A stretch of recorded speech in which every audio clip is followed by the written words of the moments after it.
Hi, this is Margo. This is Tuesday evening, June 11th, 2019, 7:01 p.m. Pacific Time, United States of America. So we don't look at carbon dioxide very often. We hear about it. People seem to be really interested in methane, which I show many times. And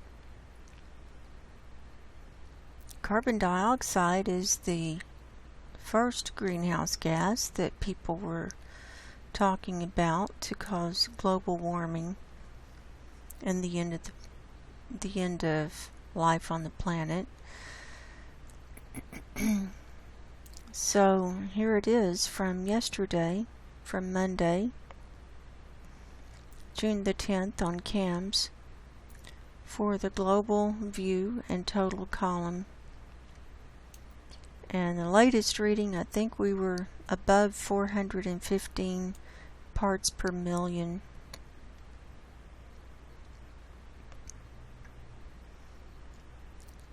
As an average, so we can definitely see areas that are much higher, like India and this area here, and the whole northern hemisphere has a much browner tinge than the southern hemisphere. And if you go back to some of my videos from about a year ago, when I first started doing these climate reports, the southern hemisphere had this blue-green color in it, and we don't see that anymore. And this color chart was not changed. So what you're seeing as far as colors, the darkest brown is in a range between 420 to 1,000 parts per million. Anywhere in between there in that range. And then we can see very high levels across this band going all the way across this northern hemisphere. So for most of the northern hemisphere, we're seeing about, 415 is this color, this brown. And then of course we're seeing higher than that as well. So there's that. So I just wanted people to be aware that carbon dioxide is definitely on the increase, and more than just seeing a number, we can see the picture, and we can see the picture is changing very quickly. So tonight I've got a couple of posts I want to read, and then, they're blog posts, and then we're going to do the earthquake report. We've got a lot of earthquakes tonight. It's so active. It's unbelievable. So this is the latest from Sam Carana, arctic/news.blogspot.com. This is from yesterday, June the 10th. And the title of this blog post is When Will We Die? Now, if you're not familiar with Sam Carana's work and who he is, no one really knows who Sam Carana is. He's kept his identity under wraps. We don't know if it's a conglomeration of climate scientists or if it is one person, but it is someone who is probably a climate scientist and trying to keep their identity private so that they can live, so that they can point these things out and still be alive and still have a paycheck, which I understand. Now, if you go to this blog post, here are contributors, and you'll see people like Peter Wadhams, Mark Jacobson, Stephen Salter, Malcolm Light, Paul Beckwith, and so on and so forth. Guy McPherson is on here, right there. And then Sam Carana is down here, with no picture, remaining anonymous. So this is this blog site has been here for a long time. He's been at this for years and years, since 2011 it looks like, and it's a wealth of information with the scientific research, so I encourage everyone to check it out. When will we die? The outlook for people living now is that they will die before the end of the century. After all, even in more developed regions, people statistically die at an age below 75 years, as the image on the right illustrates. So maybe he's being optimistic as to how long people are going to live. I think we're going to die much sooner. The image calls up questions regarding possible shortening of life expectancy due to global heating. And here he has the different countries with different life expectancies. For instance, Africa has lower life expectancy, while Europe has a higher, and North America has higher life expectancy because of they're more privileged, and life is easier for them. They have access to health care that these other people in these other countries don't have access to, in different reasons. So, and the life is not as hard as living in one of those poorer countries. A 2018 study by Strona and Bradshaw indicates that most life on Earth will disappear with a 5 degrees C rise. See the box on the right.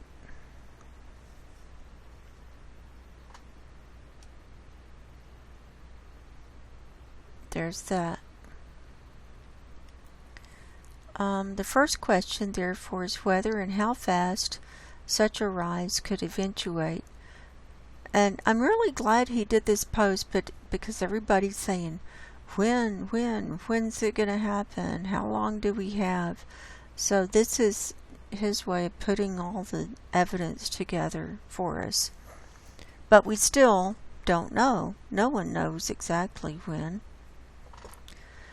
Furthermore, global heating projections for the year 2100 may seem rather irrelevant to many people, as they do not expect to be alive by the year 2100. A second question, therefore, is what makes most sense, focusing on the year 2100 or on how much temperatures could rise over the next decade. So here's this box on the right that he was talking about. Let's look at that. Man, I can't see that. I've got to get my magnifying glass out.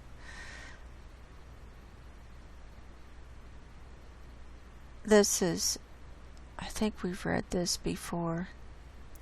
A recent study looked at plant temperature tolerances and concluded that extinction will already occur far earlier than when upper tolerance levels were reached for individual species, since loss of one species can make more species disappear, a process known as co-extinction, and possibly bring entire systems to an unexpected, sudden regime shift or even total collapse.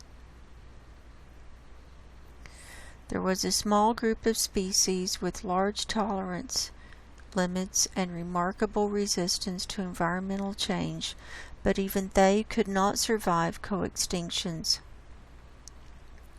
In fact, their extinction was abrupt and happened far from their tolerance limits and close to global biodiversity collapse at around 5 degrees C of heating.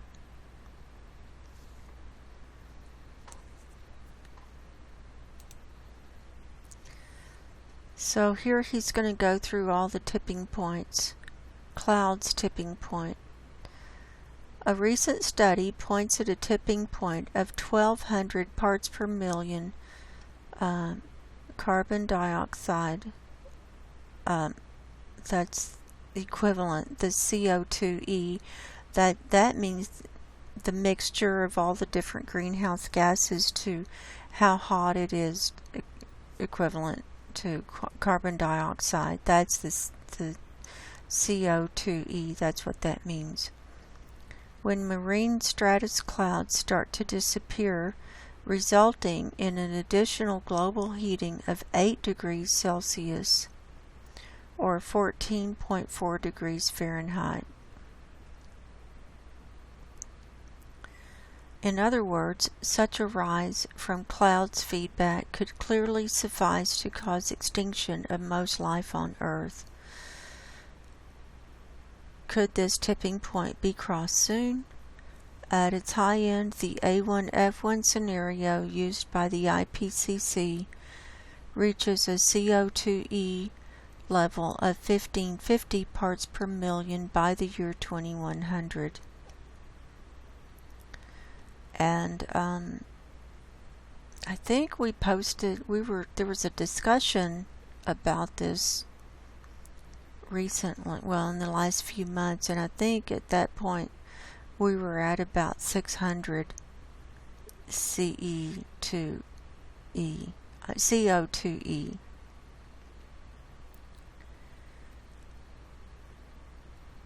As discussed, the year 2100 is rather distant. The question is, could this 1200 ppm CO2e tipping point be crossed earlier, say within 1 decade? On May 15, 2019, Scripps UCSD EDU recorded a carbon dioxide level of 415.7 parts per million at Mauna Loa, Hawaii. NOAA recorded a level of 1.867 parts per million for December 2018, as shown at the FAQ page. Methane is 150 times as potent as greenhouse gas over the next 10 years. So that's parts per million. That would be 1867 parts per billion.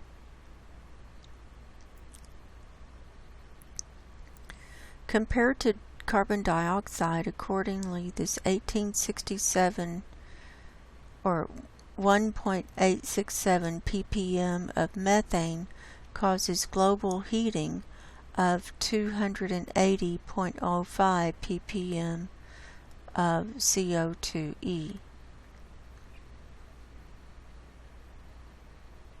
Seafloor methane. Imagine a burst of methane erupting from the seafloor of the Arctic Ocean that would add an amount of methane to the atmosphere equal to twice the methane that is already there.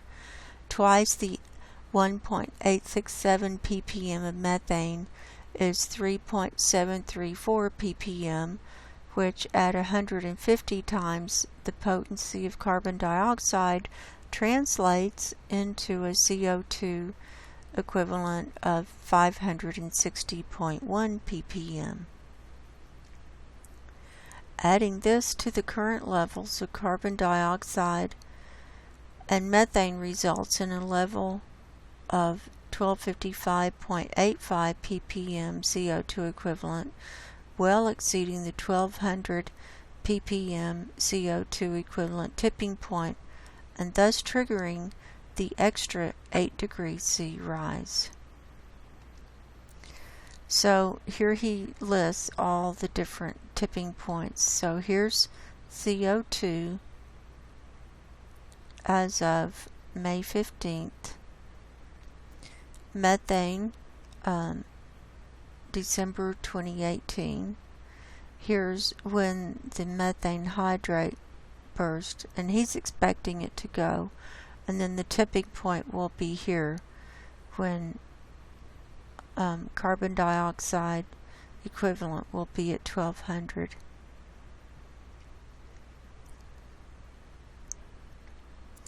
And here's a map of the Arctic, and he's showing in this red square, this is the ESAS, or the East Siberian Arctic Shelf, and this is where Natalia Shakova wrote about, she did her research and they dug up samples of sediment along the seacoast here, and they found huge amounts of methane hydrate stored, and they did all the calculations and said that we could have a 50 gigaton methane burst if the sea ice melted and all this melted and the methane blew up.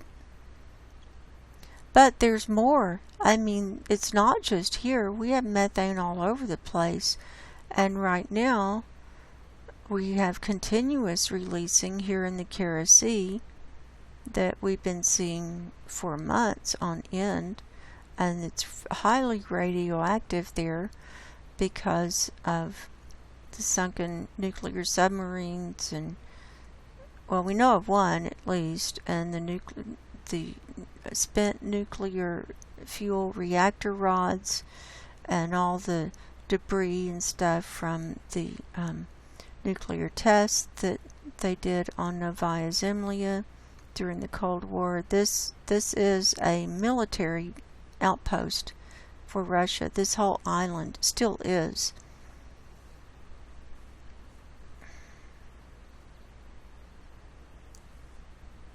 So anyway, they don't talk about all that. I wish they would. Anyway. So, quote, releases could potentially increase by 3 to 5 orders of magnitude, considering the sheer amount of CH4 or methane preserved within the shallow ESAS seabed deposits and the documented thawing rates of subsea permafrost.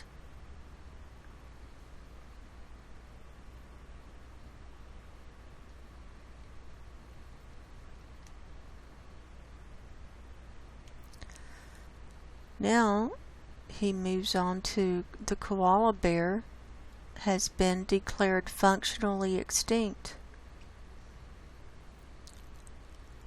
And that means that they don't have the habitat and the people, the numbers and the habitat and the right conditions for them to keep procreating, and so that's functional extinction. So he says the Australian Koala Foundation has declared koalas functionally extinct. While there still are some 80,000 koalas left, it is unlikely that koalas will be able to escape full extinction for long. Climate change-driven droughts and heat waves are causing dehydration and heat stress, leading to organ failure and premature death. A rapid temperature rise could make virtually all species on Earth go extinct. As the above-mentioned study points out, even the most robust life forms on Earth will likely disappear with the 5 degrees C rise, as species on which they depend will die. So here's a more detailed explanation about the koalas being functionally extinct. And then he says near-term human extinction for mammals which depend on a lot of other species, extinction is likely to come earlier. When looking at near-term human extinction, a 3 degrees C rise from pre-industrial will likely suffice to cause extinction. In 2019, the global temperature could already be 1.85 degrees C above pre-industrial, and a rapid temperature rise could take place over the next few years. A lot of good action plan is possible as described in the climate plan, which offers the greatest amount of flexibility in local implementation within the constraints of the need to act on climate change as acknowledged, e.g. at the Paris Agreement. Nonetheless, humans likely are already functionally extinct, as is most life on Earth. This may come as a surprise to many people, but that shouldn't stop people from doing the right thing. The above image reflects the joint CO2 equivalent impact of carbon dioxide and methane. In addition, there is the impact of further greenhouse gases such as nitrous oxide and CFCs, as described in a recent post. There are more warming elements such as albedo loss associated with the decline of the snow and ice cover. These warming elements could jointly push up the temperature rise to some 10 degrees Celsius above pre-industrial, while the clouds feedback could add a further 8 degrees C on top of that.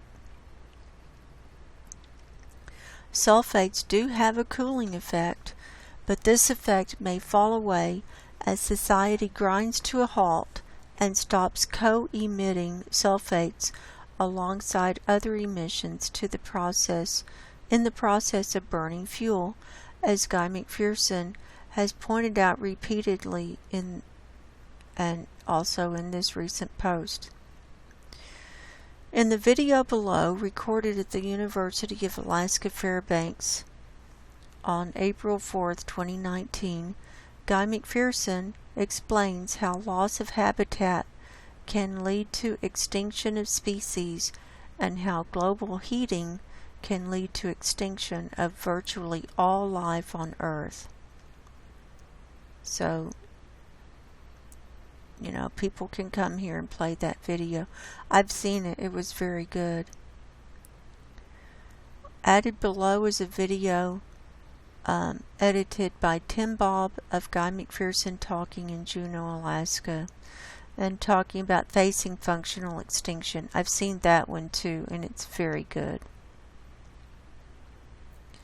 And that is the end of the post, and then he's got all the links for his research.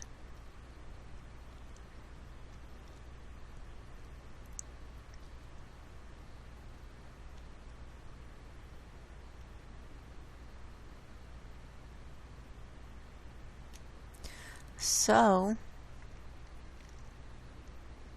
it's very sobering to hear climate scientists say,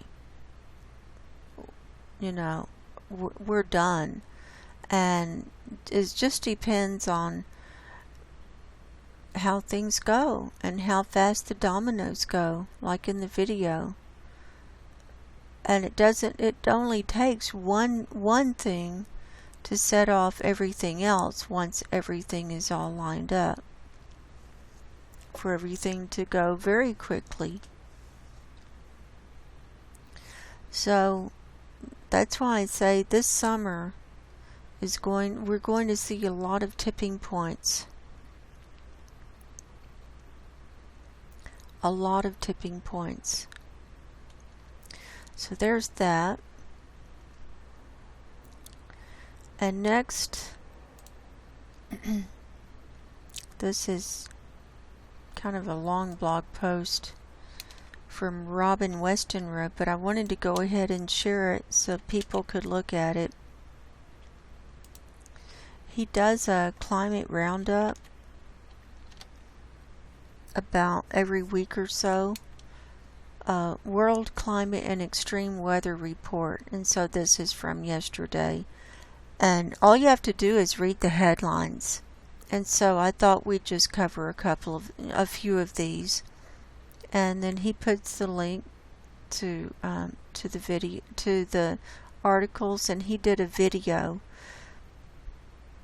presenting this post as well. So if you don't want to read everything, you can just watch his video. But it was very good. So thank you, Robin, for doing this.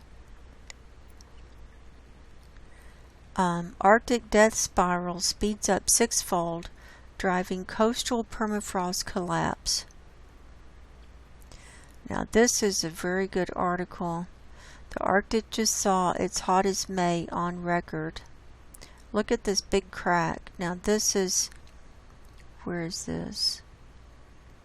I'm not sure. Let's go ahead and click on this link. This is from thinkprogress.org. Hate those pop-ups.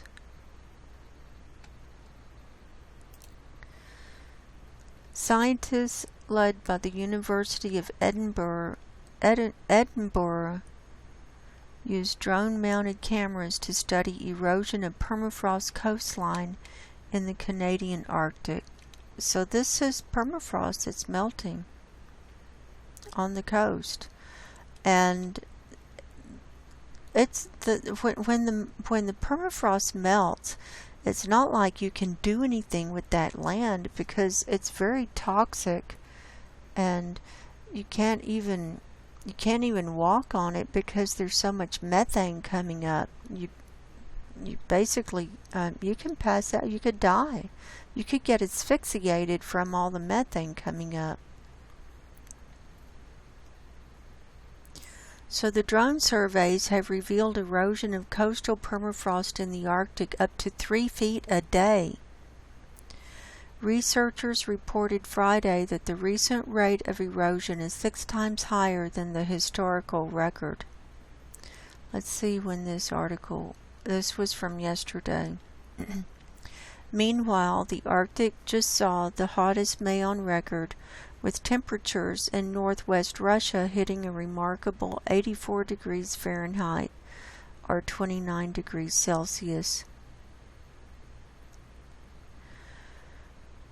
Global warming is driving Arctic sea ice to near record lows, which in turn is driving ever worsening summer heat waves in the southern United States, according to another new study. And the rain. The rain. It's awful. So, we're not going to read all these articles. We just don't have time. Here's another one. Fisherman warns that Gulf waters carry flesh-eating bacteria. Lovely. This is in the Gulf of Mexico.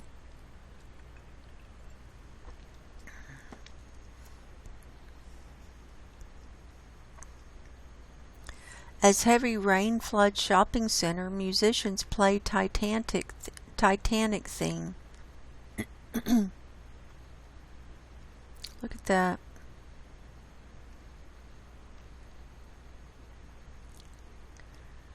After China, will Romania become Europe's rubbish dump?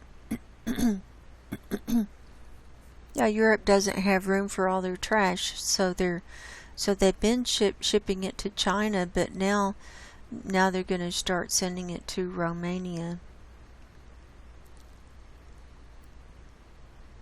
Patch of dry ground adjacent to Mississippi River is monument to bad flood policy. You need a boat to get out of there.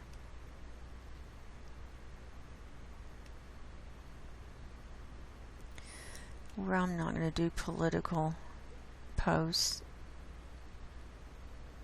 People just go crazy when I'm not going to get into politics. The Gulf could see one of the largest dead zones in history this year. It is horrid. India rose under heat wave with temperatures above 120 degrees. And people have started dying there too. And this is just the beginning of the summer. India rubbish mountain to rise higher than Taj Mahal. Well, maybe that's why they have so much carbon dioxide too. I'll tell you, India is so densely populated. The great insect dying in Europe and North America, numerous insect species in decline, confirmed by entomologists. Shocking study shows fracking is depleting U.S. drinking water sources at a catastrophic rate. And Kuwait records world's highest temperature, 52.2 degrees Celsius in the shade. Oh my gosh.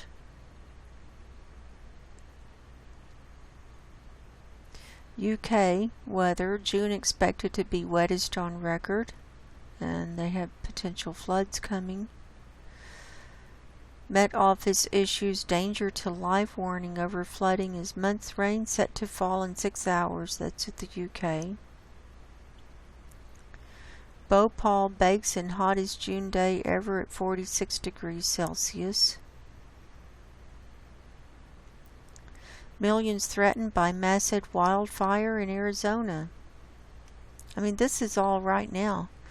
New Zealand alpine fault quake is the big one coming. India facing the worst water crisis in its history.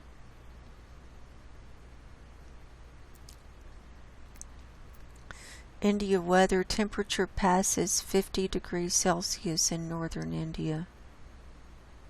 And that's it.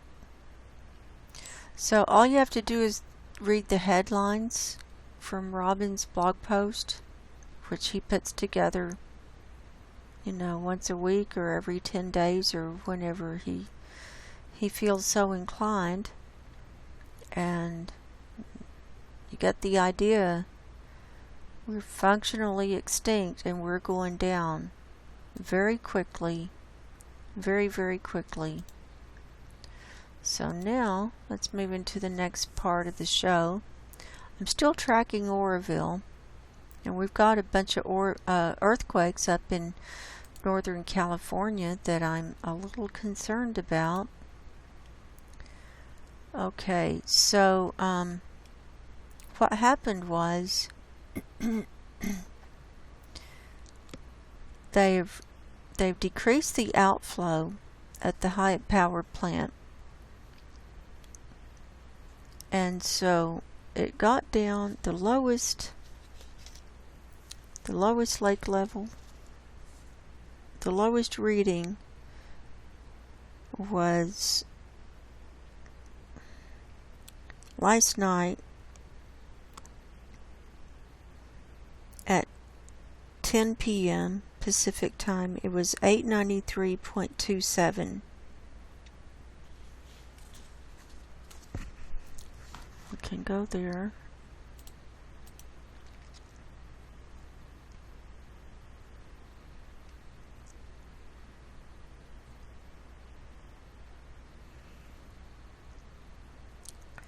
$893.27. It had been going down, down, down, down, down a little bit at a time, and then at the 11 o'clock reading, it jumped up to 893.35. And then it's been going up since then. Notice that they lowered the outflow from the Hyatt power plant at, it looks like, 9 o'clock last night. And it looks like the inflows have been up and down.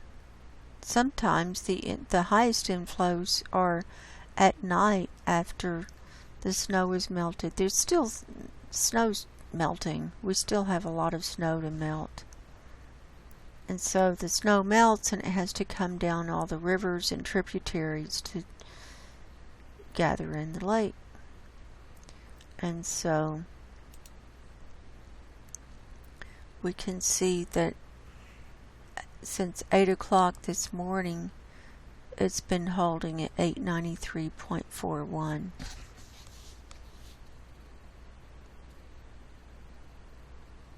Actually 7 o'clock this morning.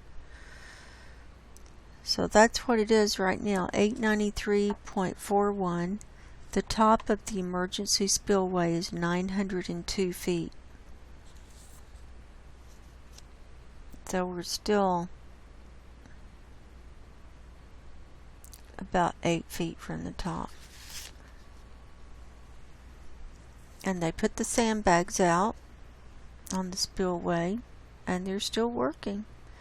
And frankly, I don't think they have any intention of using the spillway, because I think there are problems with it. That's what I've been reading. But there are other places that report on that, telling you all the latest. So I'm now going to move over to earthquakes. We're at USGS for all magnitudes for the last 24 hours and showing 358 earthquakes worldwide. So that's an uptick from yesterday.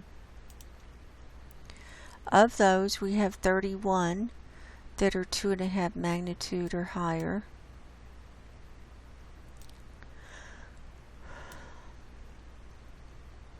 This 3.1 from Old Iliamna, this came in while I was doing my show last night. This is about to come off the map. This came in at 7:38 last night. It's 7:38 right now. So let's go ahead and take a peek at this area. That's the one that's coming off the map. But look in this region what has happened. Look at all of these, and there was a 3.6, minus 0.1, 0, 2.0, 0.5, but that 3.6, I'm thinking that was higher and they downgraded it. Here's a 2.0, 2.1, but there's been a lot of activity, and I'm thinking that Iliamna volcano is coming back to life.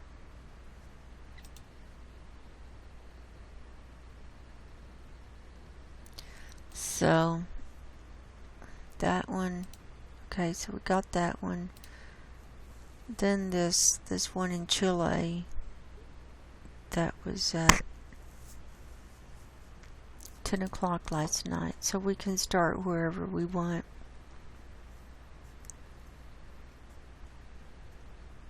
Let's just start right here in the Caribbean Sea. Here's one off the north coast of the Honduras. There was a 4.6 that came in near Savannah Bight, Honduras at 11:49 this morning, right on that red line. So, but that was in the ocean. And then coming down to South America, here in Ecuador, was a 4.4 near Puyo, Ecuador at 2:25 this afternoon, 171 kilometers deep. Now that's probably not big enough to do any damage, and the depth, the deeper it is, the less damage and shaking that is on the surface. So, you know, people might have felt it, I'm not sure. Here's a 4.5 near Arica, Chile that came in at 10 o'clock last night, right on the coast there. Here's a 4.1 near Calama, Chile at 8:26 this morning, 135 kilometers deep. Next, down here on this Antarctic Antarctic Ridge. Pacific Antarctic Ridge was a 5.2 that came in at 4:23 this afternoon.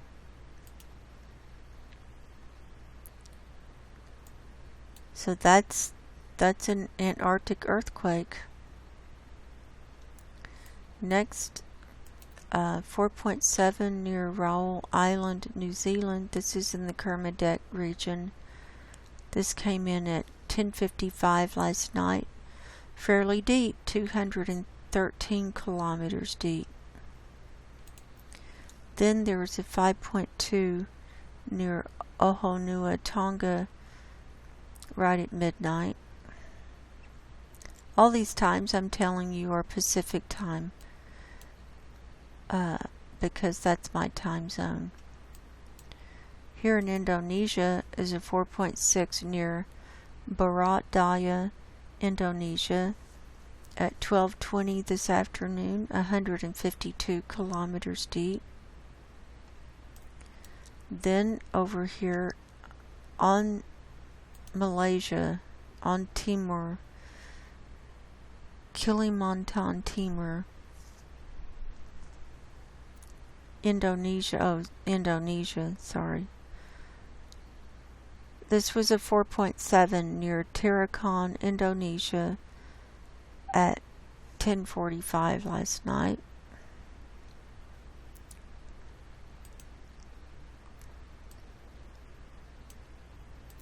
Then up here off the coast of Kamchatka Peninsula was a 4.6 near Severodvinsk, Russia at 5:54 this afternoon. Then over here in China was a 4.5 near Hoyt, Turia, China at 6:56 this morning. Then a 4.2 near Masjid Soliman, Iran at 5:45 this afternoon, 4.2 there.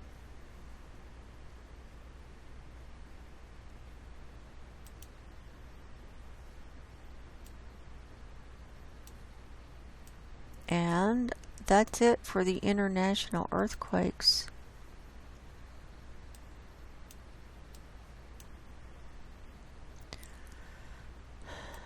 So that means we've got 327 earthquakes for Hawaii, Caribbean, and Alaska, and the lower 48.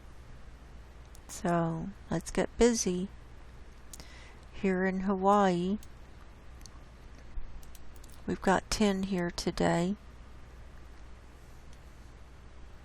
I'll call them off. 1.7, 1.9, 2.3, 2.0, 2.0, 2.5, 2.3, 1.7, 1.8, 1.9, and that's it. So that movement is spread out all the way across the island. So it's definitely shaking there. Here in the Caribbean, we have 4 here today, a 2.8, 2.5, 2.7, and 2.0.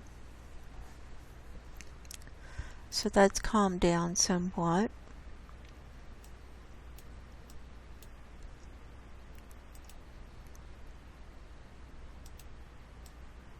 Now coming up to Alaska and the Aleutian Islands, we're showing 83 here today.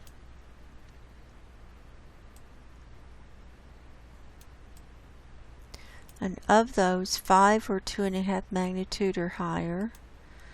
So here's that 3.6 near Old Iliamna. Here's a 2.6 Nikiski.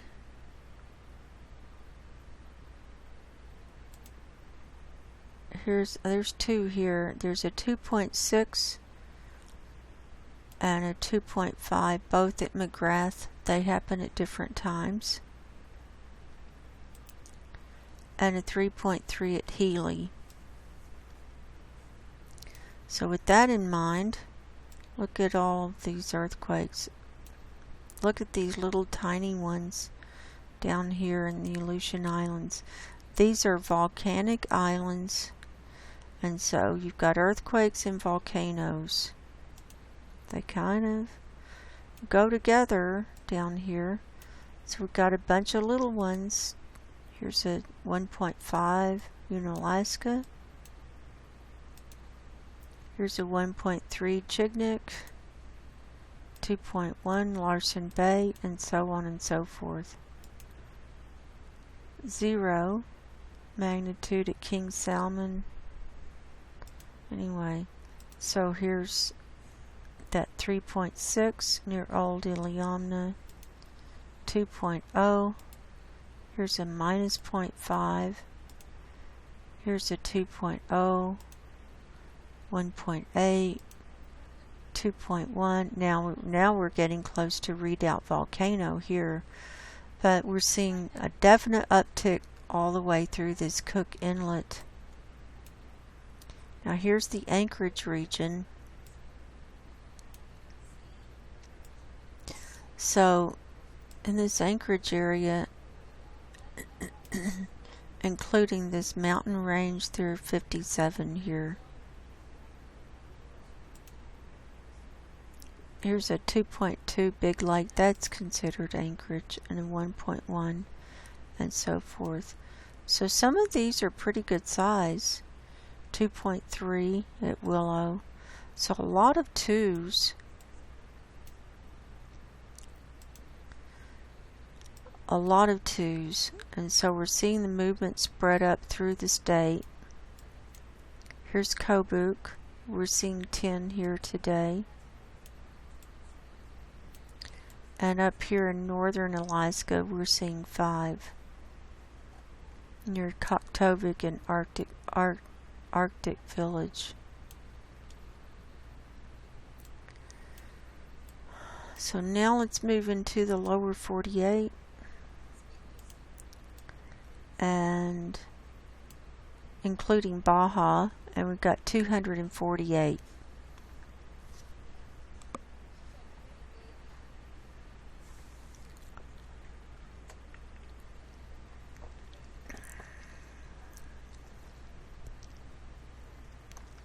It's a very high number. So we're going to start over here in Tennessee. Here's a 1.6 at Vernor, a 2.2 at Sweetwater.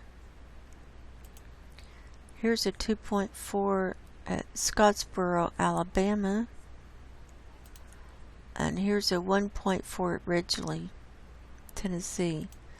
So we've got 4 all in this region here.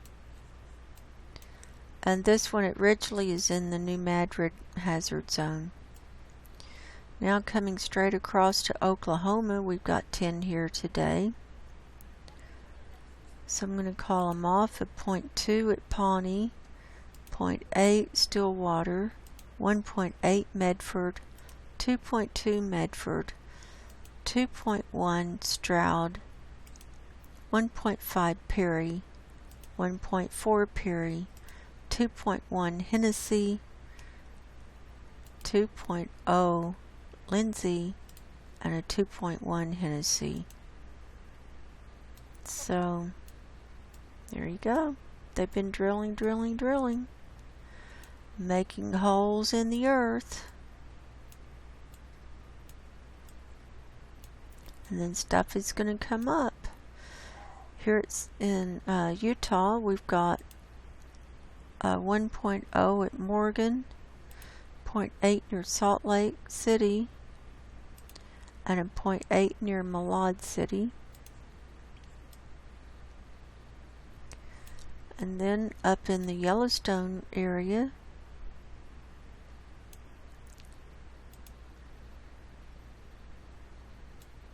Trying to get that Washington one off the map.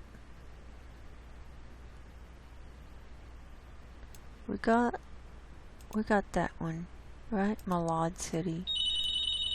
Uh-oh. I've got a phone call. It scared me. I'll be right back. Okay, I'm back. So, looking at Yellowstone area, we have 7 here today. I'll just call them off. We've got 3 at Lincoln, it looks like. 2.6 Lincoln. That's getting up there. A 1.7 at Lincoln.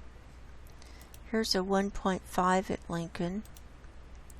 Here's a 1.8 magnitude quarry blast at Butte, Montana at 12:04 this afternoon. They're back on schedule. And a 2.2 near Lima. So those are getting up there, especially that 2.6. So now let's move on over to the Pacific Northwest.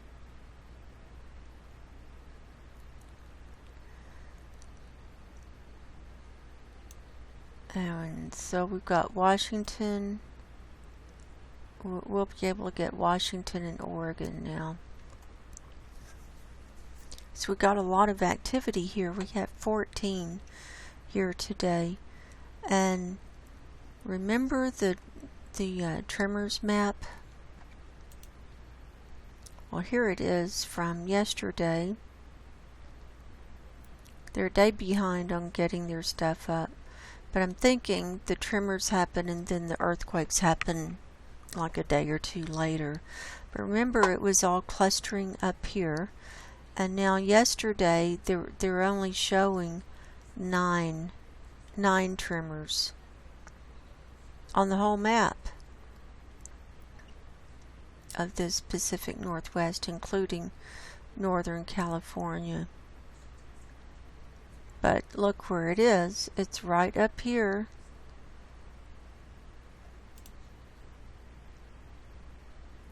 Right up here at the northern tip of Washington, between Washington State and Vancouver. And look. Well, first of all, we've got explosions. Well, that'll cause tremors. Hello. But this is, okay, so this is from today, but the tremor map is from yesterday. I'm sure we'll see tremors up here on the tomorrow from the map from today when we look at that tomorrow. So here's a 1.3 magnitude explosion near Port Angeles at 1:17 this afternoon.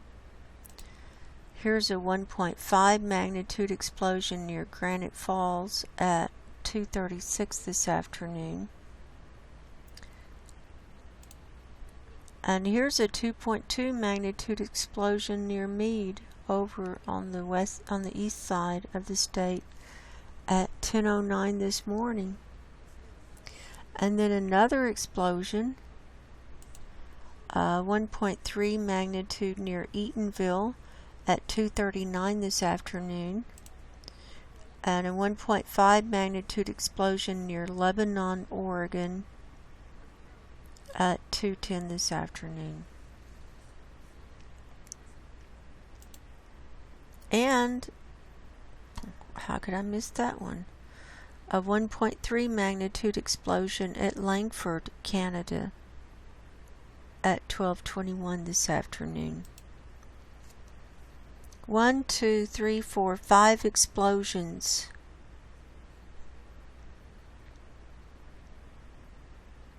Six explosions. Did I get them all?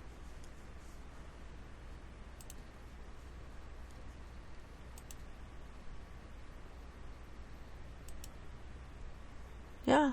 1, 2, 3, 4, 5, 6 explosions. And they're not nothing. This was a 2.2. That's huge. That's huge. So expect to see some tremors when we look at the tremor map tomorrow for the tremors for today. Now let's look at the actual earthquakes.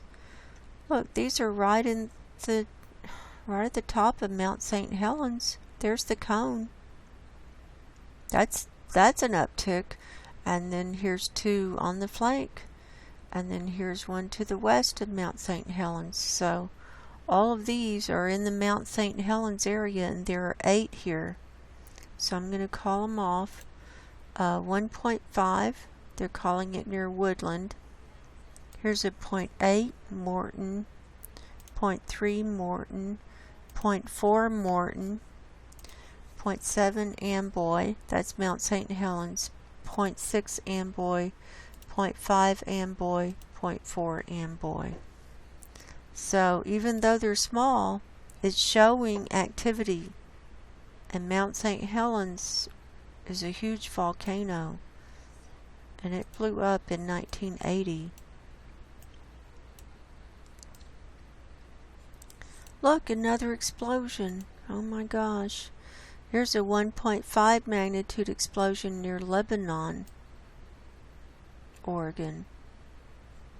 Did we get that? I'm dizzy from all these explosions. Oh yeah, that was zoomed out and I got that. That's awful. 6 explosions up there. Well, no wonder we got earthquakes. Now, look at what's going on here in Northern California. Might as well do the geysers while we're here. First of all, we've got 103 earthquakes today at the geysers, which is way too many for me.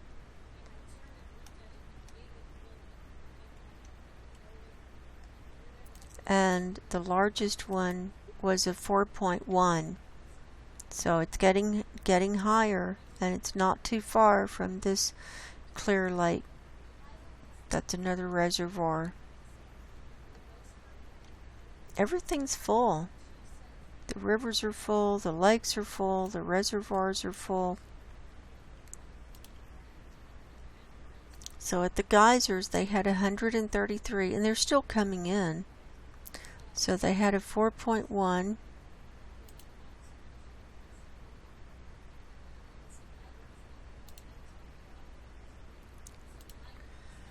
And it looks like the rest of them were, like here's a 2.2, and then most of them were 1s and under.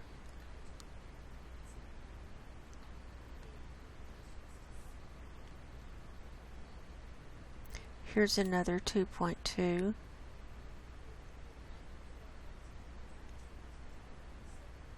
Yeah, most of them were 1s and under.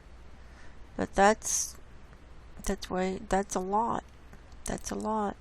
And then up here we've got, first of all, let's get oriented as to what's where, because these are all important. Here's Chico, here's Redding, Mount Shasta, Shasta Lake is right up here. There's a reservoir and dam there. Here's Chico. This is Oroville and Lake Oroville with the dam and that situation right here. Here's Lake Almanor, and it has a dam, and Bucks Lake is right here. I think this is Bucks Lake right here, and that's another reservoir. So look at all of these earthquakes. These are all in a row, straight down. 3 in a row here. But here's this 2.7 near Gerber. This came in at 10:56 this morning, 29 kilometers deep. Here's a 2.0 near Bucks Lake that came in at 3:15 this afternoon. Here's a 1.6 near Lake Almanor, 18 kilometers west of Lake Almanor, at 3:53 this afternoon, and a 1.7 near Viola at 4:03 this morning. Then over here is a 0.3 near Truckee. But with all of that, I mean, it's a wonder that something's not happening with those dams, because they're all old, they all need attention, they're all full, they're not going to be releasing any water. Here's Oroville, here's the one near Bucks Lake, there's Bucks Lake right there.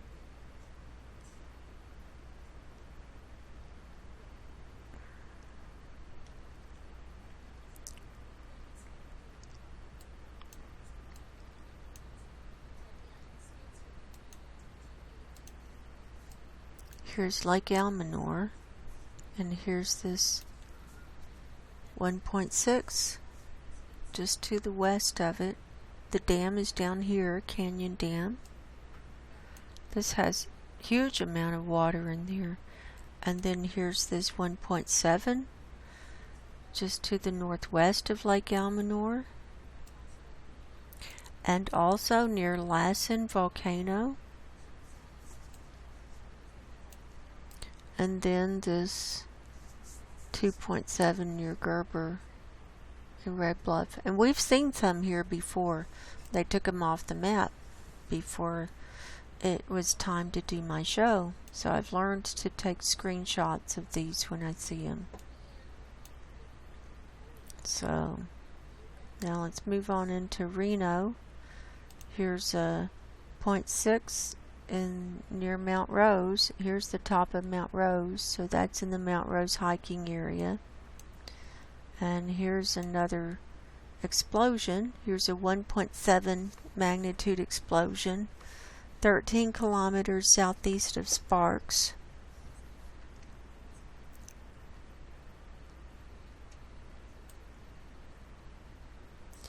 I'm thinking that's part of that Reno Tahoe Industrial Center. They're probably yeah, this whole area is where they're building the Reno Tahoe Industrial Center. I did some shows on that a while back. With the smart city, they're going to have a smart city out there. And well, Elon Musk's Tesla batteries factory is out here. It's on this east end, along with Switch, along with I'm having a brain fart trying to think of all the places. Anyway, it's a humongous place. It's like the world's headquarters for all this stuff. Anyway, now look, it's eerily quiet at Walker Lake and coming down, but look at this. Here at Goldfield, Nevada, including this one over here. Well, let's just zoom into Goldfield. We've got 7 here today, and we've got a very large one, had a 4.1 here at Goldfield at 12:24 this morning. So right after midnight. Now, there are mines. They do mine a lot in this region. That's why it's called Goldfield, and it's mainly gold mining.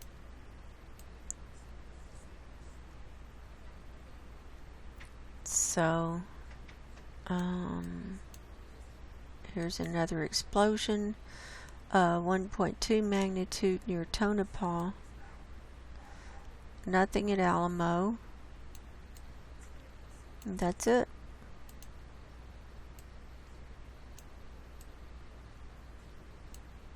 So the big one here is Goldfield. Now let's come down the east side of California. At Mammoth Lakes we've got 18 here today.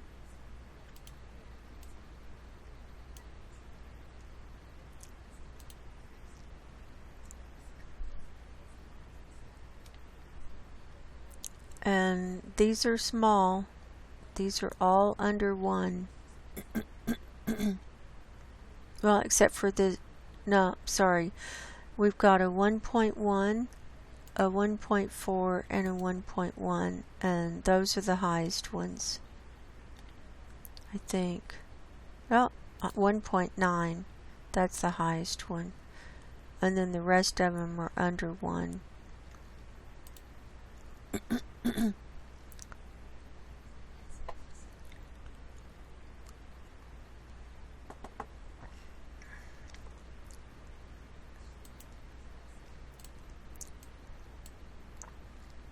Here's a couple more at Big Pine, a 1.9 Independence and 1.0 at Big Pine.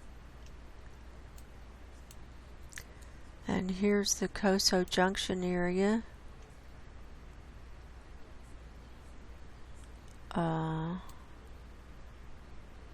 That's pretty, not too much going on. 1.5 Ridgecrest, 0.6 Little Lake, and here's some quarry blasts. 1.2 quarry blast at Mojave, and a 1.0 quarry blast at Tehachapi. Tell you, they sure like to blast during the week. Now let's look at Baja, and right down here on the border, we've got 16 here today. That's a lot. 2.2 Ensenada, 2.1 Miniadero, 2.0 Delta. Now let's zoom in, and we've got some clustering here. We've got some right on the line between California and Baja, and then these are at Ocotillo, California. So let's see if any of these are 2.5 magnitude or higher. No, they're not. So we've got 13 here.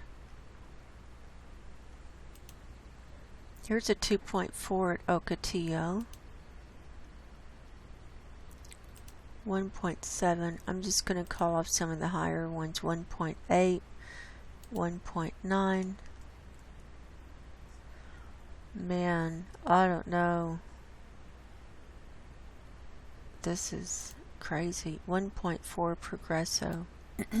These are Progresso, and these are at Ocotillo. 1.0. It's probably from fracking.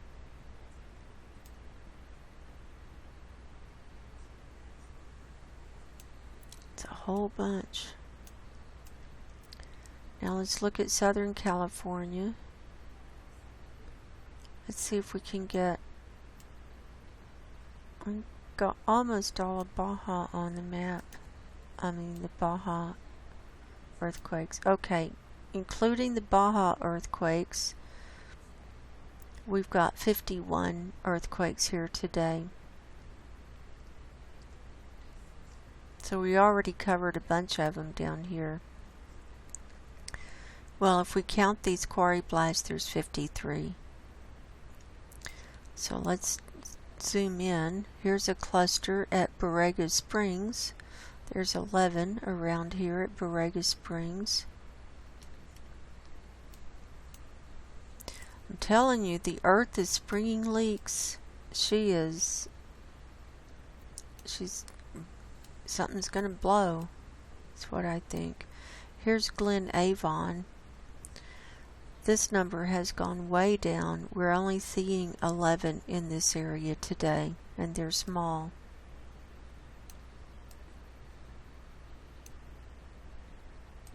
Here's a 1.1 at North Tustin. And nothing over here by the tar pits.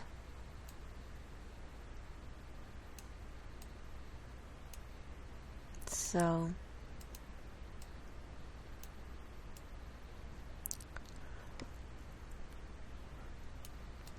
There's Southern California. Those were 1s and under, or 2s and under. Okay, now it's busy coming up this San Andreas fault line. Cantua Creek, 2.5, 1.9, and a 2.2. Starting there. Here's a 0.5 at Partfield, 1.5 San Lucas, 1.2 Pinnacles, 0.7 Pinnacles, 1.9 Tres Pinos, 3.1 Tres Pinos, that's a big one, 2.0 Hollister, 0.7 Morgan Hill. So that's a lot of activity right there. And then at Livermore was a 2.3 near Mountain House and a 3.0 near Mountain House. So those are good size. And we already covered the geysers in Northern California. So we're definitely, so just to recap what's going over on the west coast here, what we're seeing is lots of activity, an uptick in the number and the magnitude in Northern California, in these areas where all these full reservoirs and old dams are. A huge number at the geysers, higher magnitude and higher number all the way down the San Andreas fault line, and then we're seeing this clustering that came into Southern California and Baja, Mexico. And then we saw that uptick at Goldfield too. So that's where the majority of the earthquakes were for the lower 48.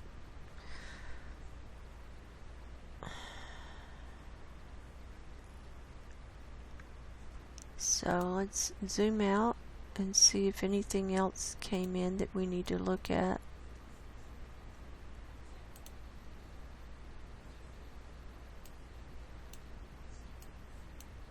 Oh yeah, you can see on this 2.5 magnitude and higher, you can see them all clustered up here. Right here. A whole bunch. Many days we have zero to very few that are 2.5 magnitude or higher in the lower 48. But I'm telling you, something's up. I feel it. So I'm going to go ahead and sign off. I hope everyone is doing well. And I do believe we are in the end times. And no one knows the day or the hour, so we need to be ready. And I recommend everyone get your spiritual houses in order. And until next time, God bless you. Go in peace and good night.